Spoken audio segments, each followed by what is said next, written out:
दोस्तों, जब आप कोटद्वार में कर्ण ऋषि आश्रम के लिए जाते हैं तो कर्ण ऋषि आश्रम से ही थोड़ी सी पहले आपको एक गुरुकुल मिलता है और आज हम इसी गुरुकुल में आए हुए हैं और आज हम आपकी बातचीत कराने वाले हैं इस गुरुकुल के संस्थापक श्री विश्वनाथ जैन जी से, जिन्हें आधुनिक भीम भी कहा जाता है। तो आखिर क्यों पड़ा इनका ये नाम आधुनिक भीम, तो आइए उन्हीं से जानते हैं और आज हम उनका पूरा परिचय आपको देंगे और उनके जीवन से जुड़े हुए रोचक तथ्यों को भी आपके सामने रखने का प्रयास करेंगे। तो आइए बातचीत करते हैं विश्वनाथ जैन जी उर्फ आधुनिक भीम जी से। दर्शकों को आप स्वयं परिचय दीजिए अपना। मेरा नाम डॉक्टर योगीराज विश्वपाल जयंत है और मैं यहाँ पर 2 जुलाई सन 1972 में इस गुरुकुल की स्थापना की थी और तब से हम यहीं पर सेवा कार्य कर रहे हैं। अच्छा, तो सर आपको आधुनिक भीम की उपमा दी जाती है, तो ये नाम क्यों पड़ा आपका? असल में ये आधुनिक भीम जो है, मैं जब समझो कि 20 और 22 साल की आयु थी मेरी, तो उस समय मैं बहुत व्यायाम करता था। 7 किलोमीटर दौड़ता था, 3000 दंड, 3000 बैठक और वेट लिफ्टिंग वगैरह खूब किया और मेरा एक संकल्प था कि मैं दुनिया का सबसे शक्तिशाली आदमी बनूंगा। तो इसके लिए प्रयास किया और उसमें मैंने जैसे 2 ट्रकों में जो जंजीर बांध के जो ट्रक नहीं तोड़ सके उसको मैं तोड़ देता था।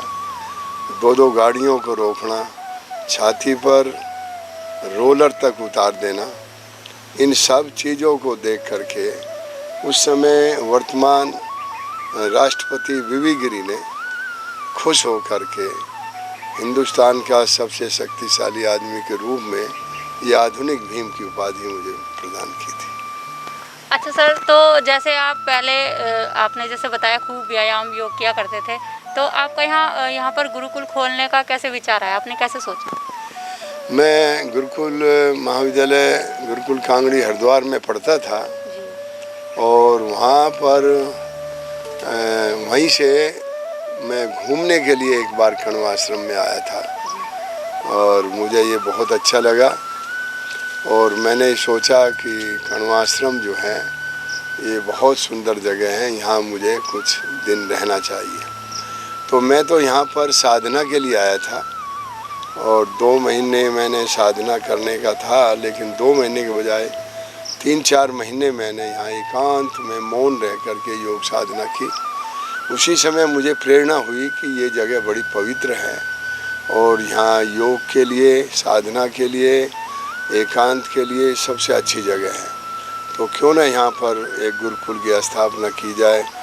यदि यहाँ गुरुकुल न खुला तो यहाँ वाइब्रेशन जो है, उस समय ऋषियों के वाइब्रेशन जो हैं ये सारे नष्ट हो जाएंगे और फिर से जो है ये वातावरण ठीक नहीं रहेगा।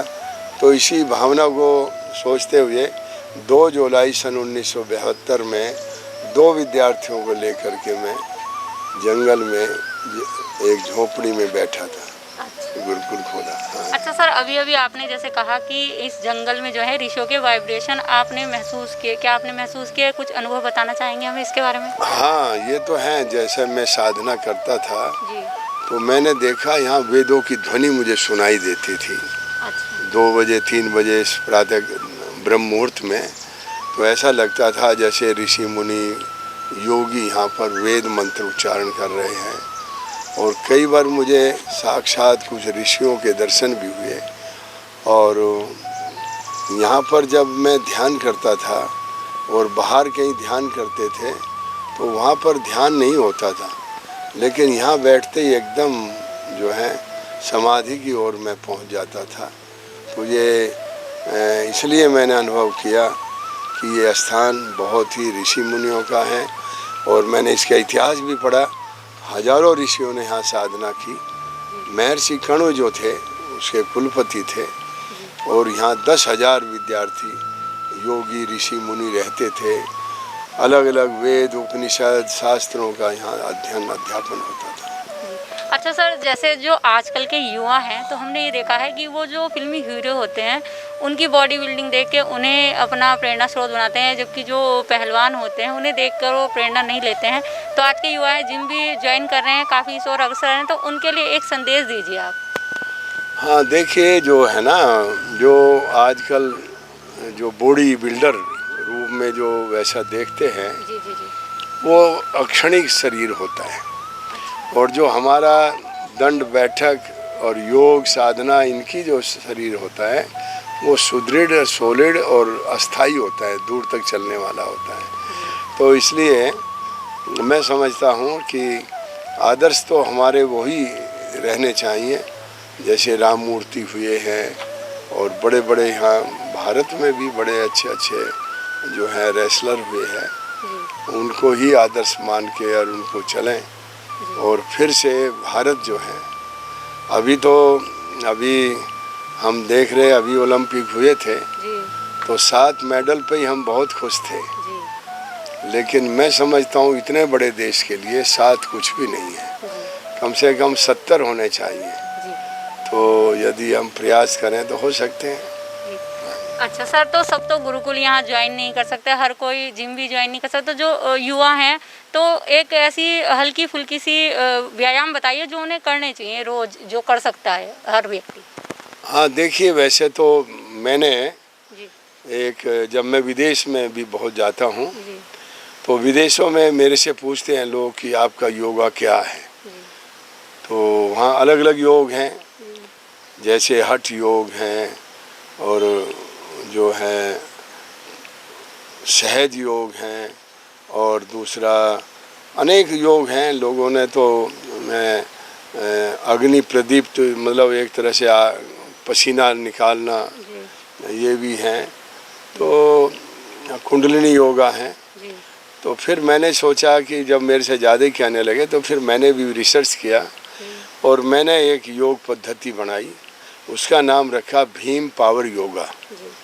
वो आज दुनिया में बहुत प्रसिद्ध हैं, और यदि लड़के देखना चाहें तो YouTube पे भी मैंने डाला हुआ है, आप भीम पावर योगा खोलेंगे तो एकदम उसमें आ जाएगा।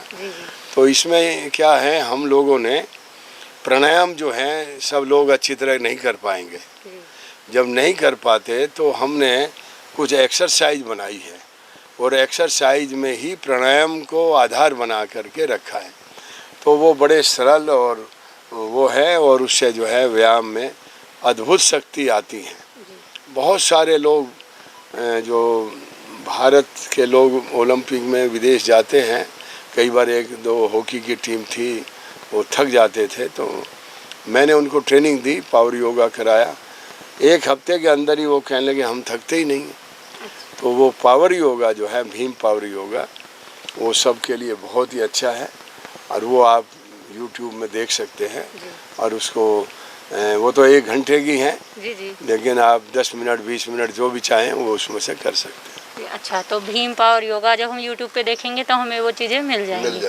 अच्छा सर, मैं आपसे यहाँ पर एक प्रश्न और पूछना चाहती हूँ कि जैसे आप इस क्षेत्र से बहुत समय से जुड़े हुए हैं, जैसे आपने बताया, और हमें ये भी बताया कि आपने ऋषियों की और वेदों की ध्वनि यहाँ पर सुनी है, और अब तो कोटद्वार का नाम भी कर्ण नगरी होने जा रहा है कंडिसी आश्रम पर।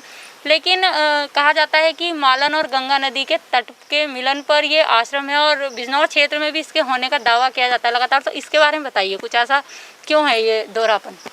नहीं देखिए, वैसे तो पर्वतों से नदी जहाँ बाहर निकली है, उसी विस्तार के क्षेत्र में ही कण्वाश्रम था। जो ये कहते हैं ना लोग, गंगा और मालिनी जहाँ मिली है वहाँ कण्वाश्रम था, वो कण्वाश्रम नहीं है, उसका नाम है सूची तीर्थ।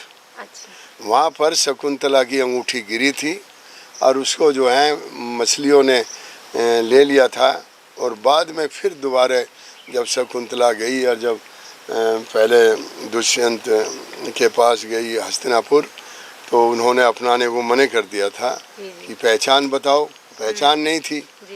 तो उस समय जो है वो फिर दोबारा सूची तीर्थ नहाने गई, और वहाँ पर उन लोगों ने कहा जी एक अंगूठी जो है मछली से मिली है। तो वो उन मछियारों से वो ली और ले करके फिर वहाँ जो है वो हस्तिनापुर गई और फिर उसको अपनाया। तो ये एक इतिहास है।